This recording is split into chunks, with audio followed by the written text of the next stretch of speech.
देखिए आजकल जो टर्म बड़ा फेमस है वो है चंद्रयान 3। जिसको भी देखो चंद्रयान 3 के बारे में बात कर रहा है। सोशल मीडिया पे, न्यूज पे, हर जगह चंद्रयान 3 छाया हुआ है। लेकिन बहुत कम लोग हैं जिनको चंद्रयान 3 के बारे में पूरी प्रॉपर नॉलेज है। सिर्फ साइंटिस्ट लोगों को चंद्रयान 3 के बारे में नॉलेज है, आम जनता को सिर्फ बेसिक नॉलेज है। लेकिन आज ये मेरा दावा है कि इस वीडियो देखने के बाद बच्चे बच्चे को चंद्रयान 3 के बारे में उतनी नॉलेज होगी जितनी शायद पृथ्वी के इतिहास में किसी और को है। चंद्रयान 3 कहते किसको है? क्या इस रॉकेट को चंद्रयान 3 कहते हैं या इसके ऊपर लगी सैटेलाइट को चंद्रयान 3 कहते हैं? देखिए चंद्रयान 3 मिशन का नाम है, स्पेस मिशन का जो इंडिया ने अभी लॉन्च किया है। हर मिशन का अपना एक नाम होता है। बालकोट पाकिस्तान में इंडिया ने जो सर्जिकल स्ट्राइक की थी उस मिशन का भी अपना एक नाम था। उस ऑपरेशन का नाम था ऑपरेशन बंदर या मिशन बंदर। वैसे ही ये वो था डिफेंस मिशन। जो हमने अभी लॉन्च किया है वो है स्पेस मिशन। तो जो स्पेस मिशन हमने लॉन्च किया है उसका नाम है चंद्रयान 3। ये एक फॉलो अप मिशन है चंद्रयान 2 का, जो हमने 4 साल पहले लॉन्च किया था। बट अनफॉर्चुनेटली वो मिशन फेल हो गया था। तो चंद्रयान 3 के बारे में जानने से पहले हमें नॉलेज होनी चाहिए चंद्रयान 2 की। चंद्रयान 2 लॉन्च हुआ था 22 जुलाई 2019 को, यानी 4 साल पहले सतीश धवन स्पेस सेंटर श्रीहरिकोटा से। श्रीहरिकोटा एक आंध्र प्रदेश में छोटा सा आइलैंड है, ये देख सकते हैं आप। ये है श्रीहरिकोटा आंध्र प्रदेश में, यहाँ से लॉन्च हुआ था। अब देखिए चंद्रयान 2 के मेन 3 ऑब्जेक्टिव थे। पहला, मून के स्पेस में सैटेलाइट को भेजना। दूसरा, लैंडर को मून के सरफेस पे सेफली लैंड करवाना, जिसे हम सॉफ्ट लैंडिंग भी कहते हैं। और तीसरा, रोवर को लैंडर से निकालकर मून के सरफेस पे रन करवाना। अब देखिए जो चंद्रयान 2 था उसको 4 फेजों में डिवाइड किया गया था। फेज मतलब होते हैं पार्ट, 4 पार्ट। एक पहला पार्ट है अर्थ सेंट्रिक फेज, दूसरा ट्रांस ल्यूनर फेज या ल्यूनर ट्रांसफर फेज, तीसरा मून सेंट्रिक फेज और चौथा लैंडिंग फेज। देखिए आसान भाषा में अर्थ सेंट्रिक फेज का मतलब होता है सिंपल, रॉकेट को अर्थ की ग्रेविटेशनल फील्ड से बाहर निकालकर स्पेस में पहुंचाना। स्पेस मतलब जहां वैक्यूम स्टार्ट होता है। दूसरा ल्यूनर ट्रांसफर फेज, ल्यूनर का मतलब होता है मून, मून तक भेजने का फेज। मतलब दूसरे फेज में जब ये स्पेस में पहुंच जाएगा तो यहां से अर्थ से इसको मून में पहुंचाने का फेज, ये है दूसरा फेज। तीसरा फेज है मून सेंट्रिक फेज, यानी रॉकेट को मून के ऑर्बिट में इंसर्ट करवाना, इसलिए इसे ल्यूनर ऑर्बिट इंसर्शन भी कहते हैं। और चौथा फेज लैंडिंग फेज, यानी जो लैंडर है उसको सेफली मून पर लैंड करवाना। अब देखिए अर्थ सेंट्रिक फेज को जरा डिटेल में समझते हैं। अर्थ सेंट्रिक फेज का मतलब है रॉकेट को अर्थ की ग्रेविटेशनल फील्ड से बाहर करना। अर्थ की एक ग्रेविटेशनल फील्ड होती है, अपनी एक ग्रेविटेशनल फील्ड, मतलब अर्थ का अपना एक गुरुत्वाकर्षण क्षेत्र होता है। इसलिए जब भी हम किसी चीज को हवा में फेंकते हैं वो वापस आती है। क्यों? क्योंकि हम जो चीज फेंक रहे हैं हवा में अर्थ की ग्रेविटेशनल फील्ड के अंदर है। तो अर्थ की ग्रेविटेशनल फील्ड से बाहर निकालने के लिए हमें स्पेस में किसी चीज को भेजने के लिए कुछ स्पीड चाहिए। वो स्पीड कितनी होती है? वो स्पीड होती है वी, मतलब एस्केप वेलोसिटी। एस्केप वेलोसिटी मतलब वो स्पीड, अगर इस स्पीड से किसी चीज को हवा में फेंकेंगे तो अर्थ में कभी वापस नहीं आएगी, अर्थ की ग्रेविटेशनल फील्ड को पार कर स्पेस में पहुंच जाएगी। अभी स्पीड होती कितनी है? जिसने भी 11th-12th में फिजिक्स पढ़ी होगी उसको पता होगा, 11.2 किलोमीटर पर सेकंड की स्पीड होती है। इसे कहते हैं हम एस्केप वेलोसिटी, 11.2 किलोमीटर एक सेकंड में। अब देखिए स्पेस और जो ग्रेविटेशनल फील्ड की जो बीच का बॉर्डर होता है उसे कहते हैं हम कार्बन लाइन। कार्बन एक साइंटिस्ट थे, उन्हीं के नाम पे पड़ा है कार्बन लाइन। जैसे कि इंडिया और पाकिस्तान का बॉर्डर है, इंडिया पाकिस्तान के बॉर्डर की लाइन को हम बोलते हैं red Cliff line. Red Cliff line, वैसे इसको बोलते हैं कार्बन लाइन, जो कि आउटर स्पेस को, जहां पे वैक्यूम है, और अर्थ के ग्रेविटेशनल फील्ड को अलग करती है। अब देखिए बाहर निकालने की क्या प्रोसेस है, आप देख रहे होंगे यहाँ पे ऑर्बिट बने हुए। बाहर निकालने की क्या प्रोसेस है इसको समझते हैं, अर्थ सेंट्रिक फेज को समझते हैं। देखिए रॉकेट को सीध बाहर नहीं निकाला जाता, रॉकेट को घुमा घुमा के बाहर निकाला जाता है, सीध नहीं, घुमा घुमा के। कैसे? देखिए पहले जो रॉकेट है उसको सबसे पास वाले ऑर्बिट में घुमाया जाता है। अर्थ के सबसे पास वाला ऑर्बिट कौन सा है? ये वाला ऑर्बिट, जो लगभग 100 से 300 किलोमीटर की दूरी पे होता है। ये जो ऑर्बिट है सर्कुलर शेप का होता है, सर्कुलर शेप का। अब इसको अगर नेक्स्ट बड़े ऑर्बिट में घूमना है, इसको अपनी स्पीड बढ़ानी पड़ेगी। स्पीड कैसे बढ़ाता है? थ्रस्टर्स ऑन किए जाते हैं रॉकेट में, मोटर्स ऑन की जाती है। जैसी ऑन होती है ये टेंजेंशियली इजेक्ट करता है और बड़े ऑर्बिट में पहुंच जाता है। अब इसको और बड़े ऑर्बिट में जाना है, फिर स्पीड बढ़ानी पड़ेगी, फिर थ्रस्टर्स मोटर्स ऑन होंगे, फिर टेंजेंशियली इजेक्ट होगा, फिर बड़े ऑर्बिट में पहुंच जाएगा। जो अर्थ के पास वाला ऑर्बिट होता है वो सर्कुलर शेप का होता है, और जो इससे दूर बड़ा वाला ऑर्बिट है, क्योंकि बड़ा चक्कर मारना है तो ये शेप है, ये सर्कल से खींच करके इलिप्टिकल बन जाता है। तो अंदर का जो ऑर्बिट है वो सर्कुलर शेप का होता है, बाहर का जो ऑर्बिट है वो इलिप्टिकल शेप का होता है। अब ऐसे कितने ऑर्बिट में चक्कर लगाने पड़ेंगे? देखिए इसरो का पहले चंद्रयान 2 के लिए प्लान था कि इसे 5 चक्कर मरवाएंगे, लेकिन बाद में प्लान अपडेट हुआ और बाद में बात की गई कि सिर्फ 4 ही चक्कर मरवाएंगे, 4 ही चक्कर में इसका हमारा काम बन जाएगा। तो 4 चक्कर, 4 ऑर्बिट में इसको चक्कर मरवाए गए और इसके बाद ये पहुंच गया, इसने इतनी स्पीड अटेन कर लिया, इसकी वेलोसिटी बराबर स्पीड अटेन करके कार्बन लाइन को पार कर दिया और पहुंच गया आउटर स्पेस में। अच्छा, इस मिशन में इसको लगे अर्थ सेंट्रिक फेज में इसको लगे टोटल 23 दिन स्पेस में पहुंचने में। अब देखिए दूसरा फेज है ल्यूनर ट्रांसफर फेज, बड़ा ही आसान फेज है। अब देखिए जो रॉकेट होता है उसका पाथ प्री डिफाइंड होता है, बस तो मोटर ऑन करनी है, प्री डिफाइंड पाथ पे चलता है। तो मून तक पहुंचने में इसको लगे सिर्फ देखिए 8 दिन, मून तक पहुंचने में सिर्फ इसको 8 दिन लगे। अब तीसरा फेज होता है, ये थोड़ा क्रिटिकल फेज है कि जब मून के ऑर्बिट में हमें इसे इंसर्ट करना पड़ता है। अब मून के ऑर्बिट में से इंसर्ट करने में लगते हैं 13 दिन। अब देखिए ध्यान से देखना, हम लाए कैसे थे, घुमा घुमा के लाए थे, रॉकेट को घुमा घुमा के लाए थे। अब भेजेंगे ऐसे घुमा घुमा के ही भेजेंगे। पहले सबसे आउटर जो ऑर्बिट है वहां इसको घुमाया जाएगा, फिर स्पीड कम करेंगे, फिर अंदर वाले ऑर्बिट में आ जाएंगे, फिर स्पीड कम करेंगे, अंदर वाले ऑर्बिट में आएंगे। तो ऐसे ही जैसे 4 ऑर्बिट में वहां चक्कर लगाए थे, अंदर जाने के लिए भी 4 ऑर्बिट में चक्कर लगाने पड़ेंगे। ध्यान देखना, ऑर्बिट बढ़ाना हो तो स्पीड बढ़ानी पड़ती है, ऑर्बिट बढ़ाना हो स्पीड बढ़ानी पड़ती है, ऑर्बिट घटाना हो स्पीड घटानी पड़ती है। अगर हमें ऑर्बिट बढ़ाना है तो रॉकेट की स्पीड बढ़ानी पड़ेगी, ऑर्बिट घटाना है रॉकेट की स्पीड कम करनी पड़ेगी। यहाँ आते हुए 4 ऑर्बिट में हमने चक्कर मारे थे, जाते हुए भी 4 ऑर्बिट में चक्कर मारेंगे। अब जो 5वां ऑर्बिट होगा, जो ये पास वाला ऑर्बिट है, सबसे पास वाला ऑर्बिट देखिए, जो 5वां ऑर्बिट है, ये ग्रीन कलर का ऑर्बिट, ये सबसे पास वाला ऑर्बिट है, 100 किलोमीटर दूर वाला ऑर्बिट है, सर्कुलर शेप का। इस ऑर्बिट को कहते हैं पार्किंग ऑर्बिट।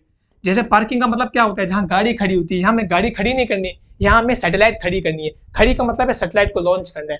देखिए किसी भी जो हमारा स्पेस क्राफ्ट है उसमें 3 चीजें होती है। पहला होता है ऑर्बिटर, ऑर्बिटर का मतलब होता है सैटेलाइट जिसको हम भेजते हैं ऑर्बिट में। दूसरा होता है लैंडर, जिसको हम लैंड करवाते हैं, जैसे मून के सरफेस पे लैंड करवाना है। तीसरी चीज होती है रोवर, जो लैंडर के अंदर से निकलता है, रोवर। अब जो सैटेलाइट है इसको तो हम इस पार्किंग ऑर्बिट में भेज देंगे। दिखाता हूं हमको कैसे भेजा जाता है। देखिए ये जो हमारा स्पेस क्राफ्ट होता है उसमें 2 चीजें दिख रहे हो आप, ये होता है फ्यूल टैंक। फ्यूल टैंक इनका काम है कि रॉकेट को स्पेस तक पहुंचाना, कार्बन लाइन को पार करना। अब मानो एक कार्बन लाइन है, इसको जैसे ही रॉकेट पार करता है फ्यूल टैंक हो जाते हैं खत्म, इनमें पूरा फ्यूल भरा होता है। फ्यूल टैंक खत्म होते हैं, इनको हम इजेक्ट कर देते हैं स्पेस में, क्योंकि इनका काम खत्म हो गया। अब बचता है हमारा सिर्फ मेन रॉकेट। देखिए यहाँ वैक्यूम होता है, ना हवा होती है, तो यहाँ फ्रिक्शन नहीं होता। फ्रिक्शन नहीं होता तो जो ट्रेजेक्टरी में चला आ रहा है उसी ट्रेजेक्टरी को आगे फॉलो करते हैं। अब देखिए होता क्या है, जैसे मून के पास पहुंचते हैं पार्किंग ऑर्बिट में, ये जो सैटेलाइट है इसको इजेक्ट कर देते हैं हम। जैसे सैटेलाइट इजेक्ट होती है तो देखिए इसके चारों तरफ चक्कर लगाना शुरू करती है सैटेलाइट, तो सैटेलाइट को तो हमने भेज दिया। अब बचा अगर लैंडर, अगर मानो कोई लैंडर होगा तो लैंडर को इजेक्ट कर दिया जाएगा अंदर लैंड करने के लिए। यही हम इस प्रोसेस में करते हैं। अब हमने क्या किया, पार्किंग ऑर्बिट में सैटेलाइट को भेज दिया, अब लैंडर को हम अंदर भेज देंगे और लैंडर को अंदर जाने में, लैंड करने में लगेंगे 5 दिन। अब हमारी गड़बड़ क्या हुई, गड़बड़ अर्थ सेंट्रिक फेज हमारा कंप्लीट हो चुका था, मतलब सक्सेसफुली हमने रॉकेट को बाहर तक पहुंचा दिया था, यहाँ तक। दूसरा लूनर ट्रांसफर फेज, यहाँ तक भी हमारा फेज कंप्लीट हो गया था। ऑर्बिट के इंसर्ट करने में भी, सैटेलाइट को भेजने में तक भी हमारा मिशन कंप्लीट हो गया था। 3 फेज हमारे मिशन के कंप्लीट हो गए थे, लेकिन चौथा फेज लैंडिंग फेज में प्रॉब्लम आ गई थी, इस वजह से हमारा मिशन कंप्लीट नहीं हो पाया। अब बहुत लोग सोच रहे होंगे कि ऐसा घुमा घुमा के हम क्यों लाते हैं, क्या हम सीध नहीं ला सकते क्या? हम देखिए हमें लगने हैं 40 दिन मून तक पहुंचने में, 40 दिन अभी लगने हैं चंद्रयान 3 को। अब लोग सोच रहे होंगे कि ऐसे सीध क्यों नहीं लाते, ऐसे सीध लाओ ना भाई, ये घुमा घुमा के क्यों ला रहे हो। सीध भी लाया जा सकता है, देखिए सीध लाया जा सकता है, इसे बोलते हैं TLI, मतलब ट्रांस ल्यूनर इंजेक्शन मेथड। ये मेथड यूएसए ने यूज किया था अपोलो 11 की मिशन में, जो लॉन्च हुआ था 16 जुलाई 1969 को, TLI मेथड। लेकिन ध्यान रखना उनकी टेक्नोलॉजी अलग थी, उनका इंजन अलग था, हमारा इंजन अलग है। उन्होंने जो इंजन यूज किया था वो था F1 रॉकेट इंजन, और जो हम यूज कर रहे हैं वो यूज कर रहे हैं CE-20 क्रायोजेनिक इंजन। देखिए इनमें बहुत बड़ा अंतर होता है। जो F1 रॉकेट इंजन है वो उसमें यूज होता है टोटली लिक्विड ऑक्सीडाइजर फ्यूल, का मतलब है कि वो लिक्विड फ्यूल होता है। उसमें एक तो लिक्विड ऑक्सीजन होती है, लिक्विड ऑक्सीजन, एक होता है लिक्विड हाइड्रोजन। अब ये दोनों क्योंकि लिक्विड फ्यूल होते हैं तो इन्हें कंट्रोल किया जा सकता है। कंट्रोल किया जा सकता है तो इसमें कंट्रोल करने के लिए जो सिस्टम बिल्ड होता है उसकी कॉस्ट भी बहुत ज्यादा आती है। अब जो हम यूज कर रहे हैं, इंडिया यूज कर रही है CE-20 क्रायोजेनिक इंजन। देखिए इसमें हार्ड फ्यूल यूज होता है, सॉलिड फ्यूल यूज होता है, इसमें solid fuel plus liquid fuel भी यूज होता है, बट ज्यादातर सॉलिड फ्यूल यूज होता है। सॉलिड फ्यूल का मतलब है जैसे आपने दिवाली में पटाखे देखे होंगे, पटाखों के अंदर बारूद भरा जाता है, वही है सॉलिड फ्यूल। तो सॉलिड फ्यूल में क्या चीजें, इसको कंट्रोल नहीं किया जा सकता, ये इसके एक डिसएडवांटेज है। लेकिन कंट्रोल नहीं किया जा सकता इसलिए इसकी कॉस्ट भी कम आती है, क्योंकि कंट्रोल करने के लिए सिस्टम बिल्ड नहीं करने पड़ेंगे हमें। अब लेकिन इसके बहुत फायदे हैं। पहला, इसका पावर ज्यादा है, ये पावर ज्यादा प्रोवाइड करता है। दूसरा, थ्रस्ट, इसका थ्रस्ट पर केजी ऑफ फ्यूल या पर लीटर ऑफ फ्यूल थ्रस्ट ज्यादा होता है। थ्रस्ट भी ज्यादा, पावर भी ज्यादा, कॉस्ट भी कम। तो कॉस्ट इफेक्टिव चीज, देखो इंडिया तो इसमें एक्सपर्ट है ही, कॉस्ट इफेक्टिव चीज बनाने में इंडिया एक्सपर्ट है। तो इसलिए इंडिया को ये फ्यूल यूज, ये इंजन यूज करना है और इसलिए इंडिया ये सेफ वाला मेथड यूज करती है। देखिए यूएसए को लगे थे 4.5 दिन, क्योंकि उसने सीधा वाला मेथड यूज किया था, सीधा रास्ता अपनाया था। इंडिया क्योंकि घुमा घुमा के कर रहा है तो इंडिया को लगेंगे 40 दिन। लेकिन ये नहीं भूलना चाहिए हमें कि इससे पहले जो चंद्रयान 2 था, ये फेल हो गया था। इसलिए इस मिशन में चंद्रयान 3 में हमारे लिए मेजर प्रायोरिटी है कि हमें सेफ्टी का ध्यान रखना है, इसलिए हम ये मेथड यूज कर रहे हैं, अपना रहे हैं। अब बहुत लोग सोच रहे होंगे कि जो चंद्रयान 2 ये फेल हुआ, ये फेल हुआ कैसे, क्या था इसके फेल होने के पीछे रीजन। हाँ, ये बात तो समझ में आ गई कि लैंडिंग के दौरान कुछ घटना हुई थी, कोई दुर्घटना हुई थी जिसके कारण ये मिशन फेल हो गया। चलिए देखते हैं, इसे भी देखते हैं। लैंडिंग के दौरान विक्रम लैंडर, जो हमारा लैंडर था, देखिए 3 चीजें होती है। तो लैंडर था, इसका नाम था विक्रम लैंडर। इसका नाम विक्रम लैंडर क्यों पड़ा, इसके बारे में जानते हैं। देखिए हमारे एक साइंटिस्ट थे, जो महान साइंटिस्ट डॉक्टर विक्रम साराभाई, ये father of India space program इन्हें कहा जाता है, क्योंकि इन्हीं का सपना था कि इंडिया के रॉकेट को मून में भेजने का। अब देखिए जो लैंडर था, लैंडर इन्हीं के नाम पे पड़ा है, इनको रिस्पेक्ट देने के लिए। ये थे विक्रम साराभाई, और ये है इनका लैंडर, जो चंद्रयान 2 का लैंडर है, चंद्रयान 3 का लैंडर है, जिसको लॉन्च किया है। अब इसी का नाम है विक्रम लैंडर। देखिए ये है लैंडर, इसके अंदर से जो निकलेगा वो है रोवर है। देखिए आप देख रहे होंगे छोटा सा रोबोट, ये रोवर है, इसका नाम है प्रज्ञान रोवर। देखिए ये रोवर है। अब ये जो लैंडर है यही फेल कर गया था मिशन में, जब चंद्रयान 2 के मिशन में। कैसे फेल किया गया था इसके बारे में देखते हैं। देखिए जब भी कोई लैंडर लैंड करता है तो उसमें सेंसर्स लगे होते हैं।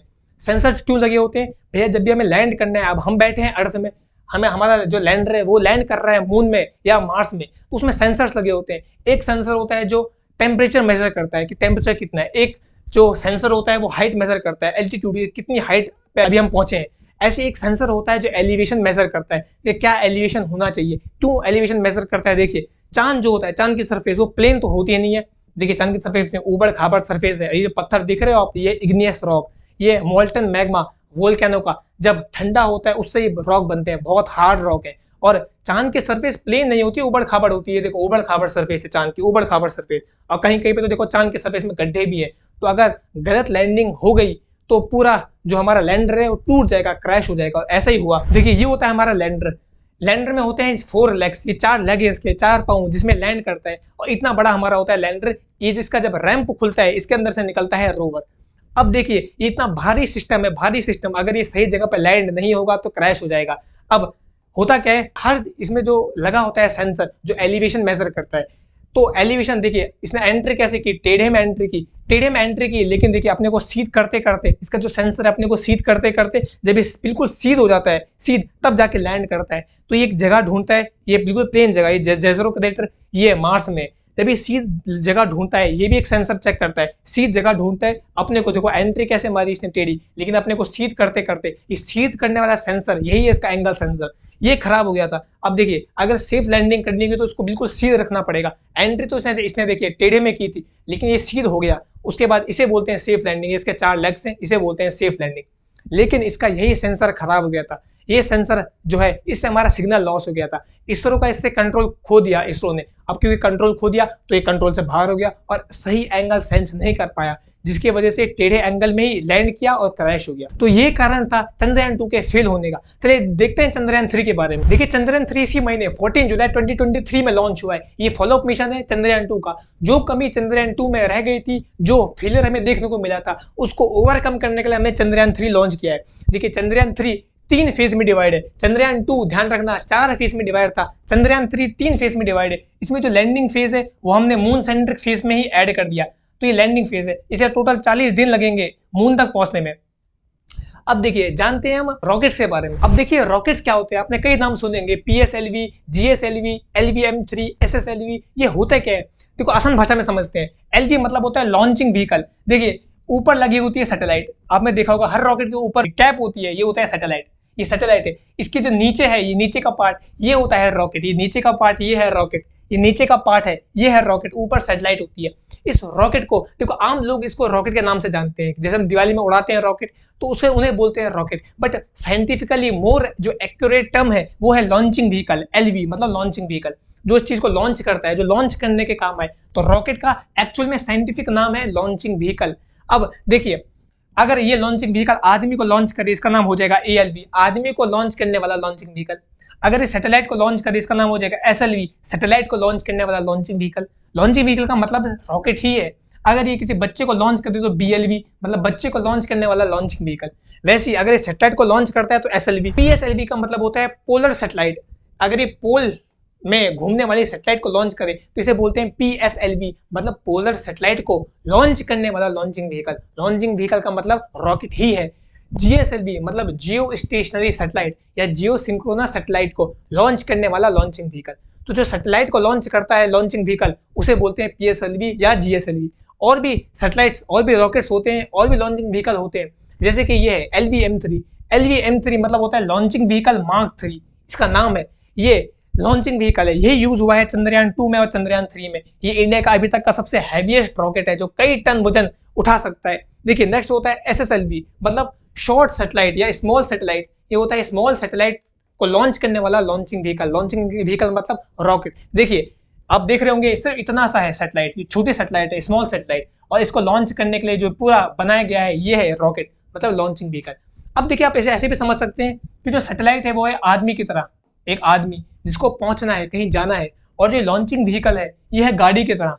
इसको समझ लीजिए कार, ट्रेन, बस, स्कूटी, बाइक। तो अब जो आदमी है जिसको पहुंचना है उसको बिठाया जाता है इसमें, और इसके थ्रू, कार के थ्रू। अब ये कार अलग अलग टाइप की होती है, जैसे कि SSLV मतलब छोटी गाड़ी, PSLV मतलब थोड़ी बड़ी गाड़ी, GSLV और बड़ी गाड़ी, LVM3 और बड़ी गाड़ी, ऐसे आप समझ सकते हैं।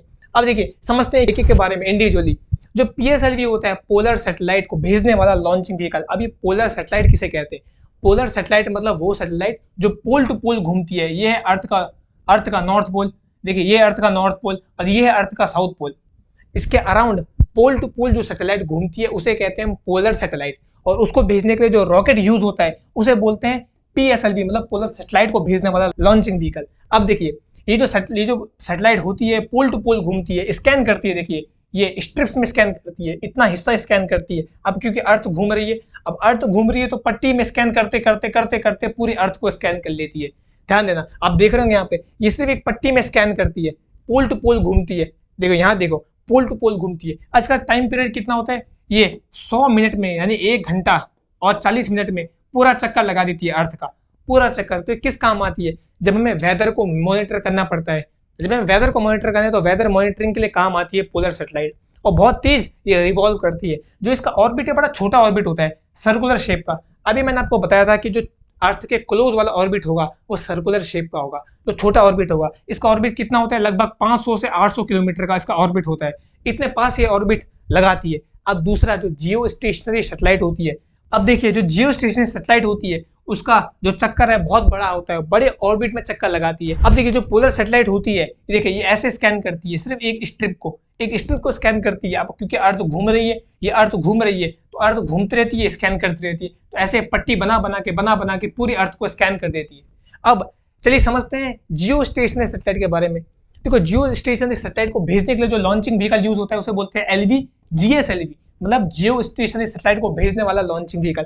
अब देखिए GSLV, क्योंकि जियो स्टेशनरी सैटेलाइट को हमें बहुत दूर भेजना है। पोलर सैटेलाइट तो पास में भेजते हैं, मतलब 500 से 800 किलोमीटर दूरी पे, लेकिन जो जियो स्टेशनरी सैटेलाइट है इसको हम भेजते हैं 36,000 किलोमीटर दूर, 36,000 किलोमीटर दूर। तो इसके लिए बड़ा भारी रॉकेट चाहिए। तो इसके लिए जो रॉकेट यूज होता है, यानी लॉन्चिंग व्हीकल जो यूज होता है वो मोटा होता है। देखिए इसमें जो फ्यूल टैंक है कितना मोटा है। तो ये जो भारी रॉकेट यूज होता है, ये देखो इसमें मोटा रॉकेट यूज होता है, मोटा लॉन्चिंग व्हीकल यूज होता है। अच्छा जियो स्टेशनरी सैटेलाइट के बारे में समझते हैं। देखिए जियो स्टेशनरी सैटेलाइट है, ये कितने दूर, अर्थ से कितने दूर होता है? ये अर्थ से 36,000 किलोमीटर, एक्जैक्टली बोला जाए तो 35,786, यानी लगभग 36,000 किलोमीटर दूर। जबकि पोलर सैटेलाइट सिर्फ 500 से 800 किलोमीटर दूर थी। तो इसे अब देखिए ये जो इक्वेटोरियल प्लेन पे चक्कर लगाता है, इक्वेटोरियल प्लेन मतलब अगर मेरा हाथ है, ये प्लेन है, इससे मैं इक्वेटर को काटूंगा तो जो प्लेन बनेगा उस प्लेन के चारों तरफ चक्कर लगाती है सैटेलाइट, जबकि पोलर सैटेलाइट पोल टू पोल चक्कर लगाती है। एक और चीज ध्यान रखना कि पोलर सैटेलाइट का जो चक्कर होता है ऑर्बिट, वो सर्कुलर शेप का होता है, गोल शेप का, जबकि इसका जो चक्कर होता है इलिप्टिकल ऑर्बिट का होता है, इलिप्टिकल शेप का होता है, क्योंकि ये दूर चक्कर लगा रही है। अब इसका नाम जियो स्टेशनरी सैटेलाइट क्यों है? जियो मतलब होता है ज्योग्राफिकली, स्टेशनरी मतलब होता है कि जो एक जगह में खड़ी रहे। अब देखो ये जो सैटेलाइट है इसकी स्पीड अर्थ की स्पीड के बराबर होती है। अब मान लिया जाए कि मेरे आगे एक सैटेलाइट है, जियो स्टेशनरी सैटेलाइट, मैं अर्थ हूँ। अब जितनी स्पीड में मैं घूमूंगा उतनी स्पीड में सैटेलाइट घूम रही है, तो मुझे देखने पे लगेगा कि सर मेरे आगे ही है, ये हिल नहीं रही। इसलिए इसे बोलते हैं जियो स्टेशनरी सैटेलाइट। इसका जो रेवोल्यूशन का टाइम पीरियड होता है वो अर्थ के रोटेशन के टाइम पीरियड के इक्वल होता है, यानी 24 घंटे, एक दिन। इसलिए लगता है कि एक जगह पे खड़ी है। अच्छा, पोलर सैटेलाइट जो थी वो यूज होती है वेदर मॉनिटरिंग के लिए, लेकिन ये सैटेलाइट किस लिए यूज होती है? देखिए, ये अर्थ का आधा हिस्सा पूरा कवर करती है और एक ही जगह पे फोकस रहती है। तो ये किस लिए यूज होती है? ये यूज होती है जासूसी करने के लिए, नजर रखने के लिए। मान लो अगर हमें कंट्रीज पे नजर रखनी है, चाइना पे, पाकिस्तान पे एक साथ, तो हम एक साथ अलग अलग कंट्रीज पे नजर रख सकते हैं। तो इसका ये भी फायदा है। और ये तो मैं आपको बता ही चुका हूँ कि इसका जो ऑर्बिट का रेडियस है वो है 36,000 किलोमीटर, जबकि अर्थ की खुद की रेडियस सिर्फ 6400 किलोमीटर, यानी 6,500 किलोमीटर अर्थ की खुद की रेडियस। और इस ऑर्बिट की रेडियस कितनी है? 36,000 किलोमीटर, यानी लगभग 6 गुना ज्यादा दूरी पे चक्कर लगाता है। अब देखिए, अगला बढ़ते हैं हम LVM-3 का। LVM-3 किसे बोलते हैं? LVM-3 बोलते हैं लॉन्चिंग व्हीकल मार्क 3। इसका पुराना नाम जो था वो था GSLV मार्क 3। GSLV मार्क 3 इसका पहले का नाम था। इसका नया नाम इस साल इसरो ने रखा है LVM-3। इसका नाम इसरो ने बदला क्यों? देखिए, बदला इसलिए कि 3 टाइप की सैटेलाइट होती है। एक होती है जियो, एक होती है मियो और एक होती है लियो। लियो मतलब होता है लो अर्थ ऑर्बिट सैटेलाइट, मियो मतलब होता है मीडियम अर्थ ऑर्बिट और जियो मतलब होता है जियो स्टेशनरी अर्थ ऑर्बिट सैटेलाइट। अब क्योंकि जो सैटेलाइट है बहुत ज्यादा पावरफुल है, इसलिए इसका नया नाम पड़ गया लॉन्चिंग व्हीकल मार्क 3। और देखिए, ये इंडिया की सबसे ज्यादा हैवीएस्ट सैटेलाइट है, जो सबसे ज्यादा टन वजन उठा सकती है, पेलोड कैरी कर सकती है। देखिए, इतने बड़े बड़े लॉन्च, इसमें भी लॉन्चर लगे हुए हैं, फ्यूल टैंक। ये LVM-3 ही यूज की गई है चंद्रयान 2 और चंद्रयान 3 दोनों मिशन के लिए। देखिए, SSLV एक नया रेवोल्यूशनरी प्रोडक्ट है इंडिया का। इस पे भी काम चल रहा है। इसका जो अभी पिछला ट्रायल हुआ था, लेटेस्ट ट्रायल, वो फेल हो गया था। फेल इसलिए हुआ था कि इसके यहाँ पे एक सेंसर होता है, उसमें गड़बड़ी की वजह से ये जो सैटेलाइट है, ये जो मिशन हुआ था, फेल हो गया था। बट जो SSLV है, स्मॉल सैटेलाइट लॉन्चिंग व्हीकल, इस पे भी काम चल रहा है और बहुत जल्दी सक्सेसफुली हमारा लॉन्च हो जाएगा। अभी जो इंडिया के पास एक्टिव ऑपरेशनल सैटेलाइट्स हैं या एक्टिव ऑपरेशनल लॉन्चिंग व्हीकल्स हैं, वो 3 हैं जो अभी हमने बात की, PSLV, GSLV और LVM-3। इस पर भी काम चल रहा है। इंडिया का one of the most best revolutionary product हो सकता है, क्योंकि देखो, ये स्मॉल सैटेलाइट को यूज करने के काम आता है, स्मॉल सैटेलाइट को ऊपर स्पेस में भेजने के काम आता है। देखिए, सैटेलाइट इतनी छोटी सी है और इसके लिए जो ये बना है लॉन्चर या लॉन्चिंग व्हीकल, जो रॉकेट बना है, ये सिर्फ 5 करोड़ के खर्चे पे बनता है, जबकि जो बाकी लोग हैं वो रॉकेट लॉन्च करने का ही सिर्फ 100 करोड़ लेते हैं। तो कहाँ ये सिर्फ 5 करोड़ पे बन के तैयार भी हो जाएगा और बाकी जो कंट्री है वो 100 करोड़ लगाती है सिर्फ लॉन्च करने पे। तो अगर इंडिया ने इसको बना लिया, जो कि बना चुकी है इंडिया, बस इसका ट्रायल होना बाकी है जो सक्सेसफुल होगा। और ऑफकोर्स ये बात, उसके बाद इंडिया पे मार्केट लग जाएगा सैटेलाइट भेजने का। सब के सब कंट्रियां इंडिया से ये लॉन्चिंग व्हीकल मांगेगी, SSLV। तो इस पे भी काम हो रहा है। देखिए, बहुत लोग ये भी कह रहे हैं कि इसरो ने इतना पैसा इस स्पेस मिशन पे क्यों लगा दिया। तो उनकी जानकारी के लिए मैं ये बता दूं कि इंडिया हर चीज में नंबर 1 आने की कोशिश कर रही है और हर चीज में नंबर 1 है भी, चाहे वो स्पोर्ट्स की बात हो, क्रिकेट की बात हो, चाहे वो बॉलीवुड की इंडस्ट्री की बात हो। लेकिन जब बात आती है स्पेस मिशन की, तो कहीं ना कहीं इंडिया पीछे रह जाती थी। पहले जब इंडिया ने पहला रॉकेट लॉन्च किया था, तो आपको पता होगा साइकिल पे लॉन्च किया था, तो उस पर बहुत कई टिप्पणियां USA ने की थी, अखबार ने, न्यूज़पेपर में की थी कि इंडिया स्पेस मिशन के लायक नहीं है, इस चीज में बहुत पीछे है। लेकिन अभी कुछ सालों में इंडिया ने अपने आप को स्पेस मिशन में प्रूव कर दिया है कि इंडिया भी स्पेस मिशन में किसी से कम नहीं है। देखिए, मून पे अपना रोवर भेजने का क्या मतलब होगा कि हम मून की स्टडी कर पाएंगे। मून की स्टडी से जो ये यूनिवर्स है उसके ओरिजिन की स्टडी हम कर सकते हैं। देखो, ये तो हो गया साइंटिफिक कुछ रीजन, बट इसके सोशल और पॉलिटिकल रीजन क्या है? देखिए, पॉलिटिकल रीजन एक ही है कि ये एक शो डाउन है दुनिया को दिखाने के लिए कि इंडिया किसी भी चीज में कम नहीं है, चाहे वो स्पेस की बात हो। हम वहां भी स्पेस में मिशन में भी टॉप नंबर 1 पे पहुंचेंगे और आगे आने वाले साल में हमारा ये भी प्लान है कि एक आदमी को भी हम स्पेस तक पहुंचा दें और चौथी कंट्री हम बन जाएंगे, चौथी कंट्री जो स्पेस में इंसान को लेके गई और मून पे इंसान को लेके गई। तो आने वाले प्लान हमारे कुछ बहुत ज्यादा बड़े हैं जो दुनिया को दिखा देंगे कि इंडिया किसी से पीछे नहीं है। अगर आप भी हमारी तरह देशभक्त हैं, अगर आप भी इंडिया से प्यार करते हैं, इस मिशन से प्यार करते हैं, तो इस वीडियो को लाइक और शेयर करना मत भूलिएगा। शेयर इससे ताकि बच्चे को इसके बारे में इन्फॉर्मेशन पता चल सके। आज जिस मिशन के कारण पूरी दुनिया में इंडिया की छाती गर्व से चौड़ी हो चुकी है, जिस मिशन के कारण आज पूरी दुनिया हमें जान रही है, जिस मिशन पे पूरी दुनिया नजरें टिकाए बैठी है, उस मिशन के बारे में इंडियंस को तो नॉलेज होनी ही चाहिए। और अगर आपको ऐसी इंफॉर्मेटिव वीडियोस पसंद आती है तो कमेंट में लिख देना, वीडियो को कर देना लाइक। तब तक मिलते हैं आपसे नेक्स्ट वीडियो में। और हाँ, कमेंट में लिखना मत भूलिएगा। जय हिंद। मेरे प्यारे दोस्तों, मैं हूं अंशु और आज हम पहुंचे हैं